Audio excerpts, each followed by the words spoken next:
This week on Across America, from the New York Bureau, on September 27th, Washington Post Live hosted the Global China Summit at the United States Institute of Peace in Washington, D.C. Chinese Foreign Minister Yang Jiechi attended the 66th session of the UN General Assembly and expressed China's stance in the Middle East peace talks, among other issues. From the Los Angeles Bureau, the Chinese Consulate General in Los Angeles held a reception in Hawaii last Friday to celebrate the 62nd National Day of China.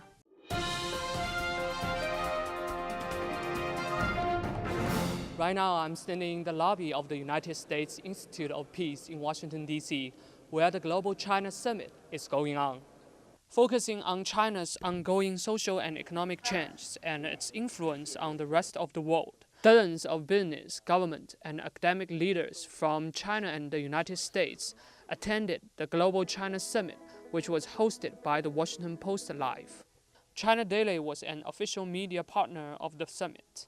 The day-long event featured Henry Kissinger, former U.S. Secretary of State, David Miliband, former Foreign Secretary of Great Britain, Robert Rubin, former Secretary of the U.S. Treasury, thee-hwa, founding chairman of the China-U.S. Exchange Foundation. As one of the panelists during the first discussion, Daniel Rosen, a member of the Council on Foreign Relations, showed the data defying conventional wisdom that the Trans-Pacific economic relationship is only in favor of a rising China. This is what Chinese outbound direct investment looked like in the U.S. in 2003. Just a handful of deals in a handful of states. And unfortunately, too many people here in Washington think that this is where the story is today. This is where it was by 2007, and this is where it is today. Over 300 deals, $5 or $6 or $7 billion a year of deals now being done, growing at about 130% a year. In an interview with China Daily, Daniel Rosen hoped that the politics wouldn't stand in the way of the business. The businesses are ready, willing, and able to make the investments if the politics don't get in the way. But when deals do fail, it's usually because there is political misunderstanding about the deals taking place, not because the firms aren't able to deal with the commercial challenges. Several Chinese business leaders said there were still significant barriers to doing business in the United States, such as getting a visa and national security problems. Not a problem of our partners here in the United States, but actually is a problem with the United States government. And to be exact, we don't have enough people who can travel from China to the United States. Because? Because of the visa problem. During the luncheon, Xu Yingpu, the deputy editor-in-chief of China Daily, shared with attendees some light moments of his personal experience of getting his visa to the United States. I should say I was very lucky because I didn't have to worry about rejections, but I did have to queue for 3 hours in a heavily packed room at the U.S. Embassy. When it came to my turn, I approached the window, and the employee was said something like, "Oh, you're from China Daily. I read it every day." And that's all I had to, he had to say to me to grant me a visa. I was talking with my friends from the Washington Post. Maybe it would be more proper or convenient if we had the conversation next year in Beijing. Known as the architect of the China-United States relations, Henry Kissinger thinks while the U.S. sees China as a rising power, Chinese people might view themselves in a different way. No Chinese thinks of China as a rising country. In 18 of the last 20 centuries, in 18 of those centuries, China was the most powerful country in the world.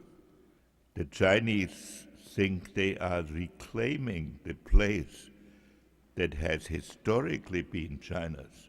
He also urged more efforts so that America doesn't have to be afraid that China dominates Asia so much that it goes to World War III, and China doesn't need to be worried that its neighbors get united against them. If we have a cooperative relationship, then the nations of Asia do not have to choose between China and the United States. And China and the United States can develop relations with the other countries of Asia. China Daily New York Bureau, Liang Huang reporting from Washington.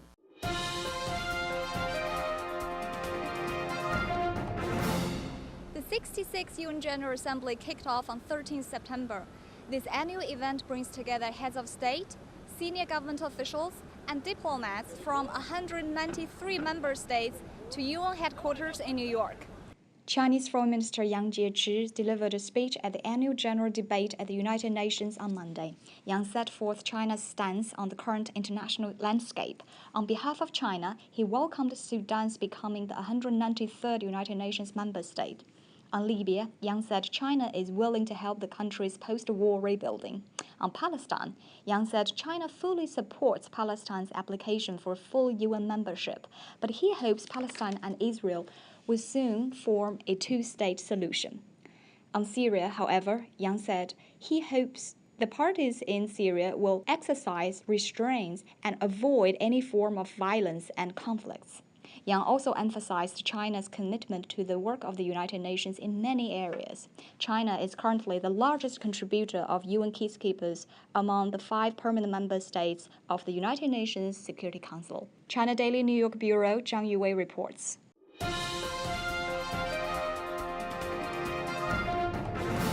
Last Friday, the China Consulate General in Los Angeles held a reception to celebrate the 62nd National Day of China in Honolulu. It was the first time the consulate held a reception in a city other than Los Angeles. One reason for the move is to celebrate the 100th anniversary of the 1911 revolution. Chinese in Hawaii played a critical supportive role for Dr. Sun Yat-sen and his revolution.